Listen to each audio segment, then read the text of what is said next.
17 సంవత్సరాలుగా సుదీర్ఘ అనుభవంతోని ప్రైవేటు పాఠశాల రంగంలో ఎన్నో కీలక మార్పులు తీసుకొచ్చి కల్వకుర్తిలో ఒక ప్రైవేట్ స్కూల్ రంగాన్ని ముందుకు తీసుకెళ్తున్న డిపిఎస్ మిలీనియం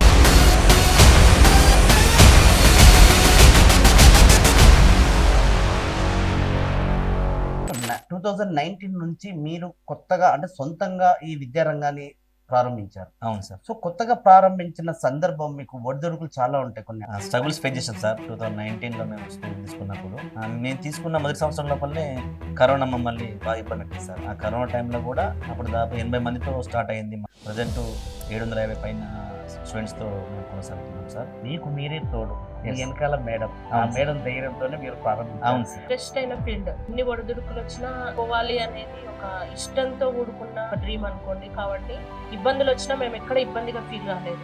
ప్రారంభించిన మొదటి సంవత్సరంలో మీకు ఎలాంటి రిజల్ట్ ఉంది? మాకు పేరెంట్స్ నుంచి మంచి సపోర్ట్ వచ్చింది. ఎందుకంటే మేము కరోనాలో కూడా పిల్లల మీద తీసుకున్న జాగ్రత్తలు ఏవైతే ఉన్నాయో, ఫర్ ఎగ్జాంపుల్ ఆన్లైన్ క్లాసెస్ కావచ్చు, ఇంటింటికి వెళ్ళి పిల్లలతో ఇంటరాక్ట్ కావచ్చు, వాళ్ళు హోంవర్క్స్ చేస్తే చిన్న చిన్న గిఫ్ట్లు ఇచ్చి వాళ్ళని మోటివేట్ చేయడం కావచ్చు, అట్లాంటివన్నీ మాకు ఆఫ్టర్ కరోనా బాగా మా డెవలప్మెంట్ కారణమైనవి అని ఈజీగా చెప్పొచ్చు. సార్ మీరు చెప్పండి, 80 మంది విద్యార్థులను ప్రారంభించిన డిపిహెచ్ మిలీనియం స్కూలు ఈరోజు 800 స్ట్రెంత్కి పెరిగారు. సో కల్వకుర్తిలో నెంబర్ 1 స్కూల్లో అగ్రగానంలో మీరు నిలుస్తున్నారు. మా ఆలోచన ఎప్పుడు కూడా పిల్లల డెవలప్మెంట్ గురించి ఉంటాను.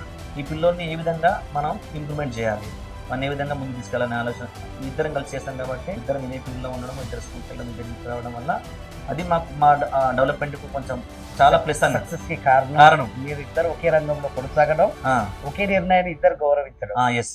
రాగానే వాళ్ళ పిల్లలు ఏడ్చుంటారు sir.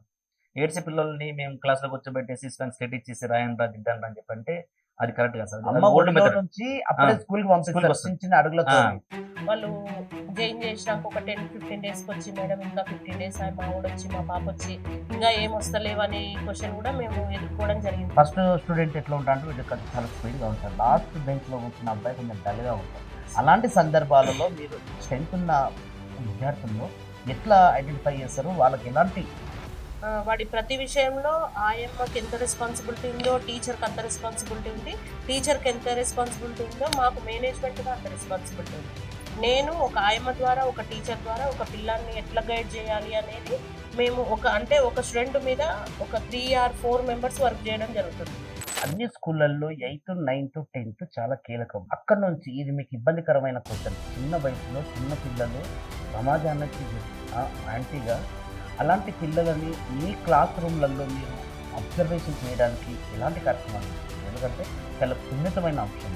3rd class 8th class age ఉంటుందో అది చాలా క్రిటికల్ ఏజ్ సార్ ఉంటుంది సార్. ఇలాంటి అంశానికి మీరు గతంలో ఒక షార్ట్ ఫిల్మ్ కూడా చేయించారు మీ పిల్లలతో. అవును సార్. అవును సార్. అది డ్రగ్స్ అవేర్నెస్ ప్రోగ్రామ్ చాలా వైరల్ అయింది, చాలా వరకు సమాజంలో మార్పు రావడానికి. ఎవ్రీ ఇయర్ మోటివేషన్ స్పీకర్ తీసుకొచ్చేసి పిల్లలకు మోటివేషన్ క్లాస్ పెట్టించడం, అది 100% సాయశక్తుల ఎంత ఖర్చు అయినప్పుడు కూడా వెనకాడు వేయకుండా పిల్లోని ఒక మంచి మార్గం తీసుకోవడం కోసం మేము కృషి చేస్తూ ఉంటాం సార్. సమాజంలో విలువలతో కూడిన విద్యార్థిని అందించడమే ప్రధాన పాత్రలో ఒక టీచర్ పాత్ర.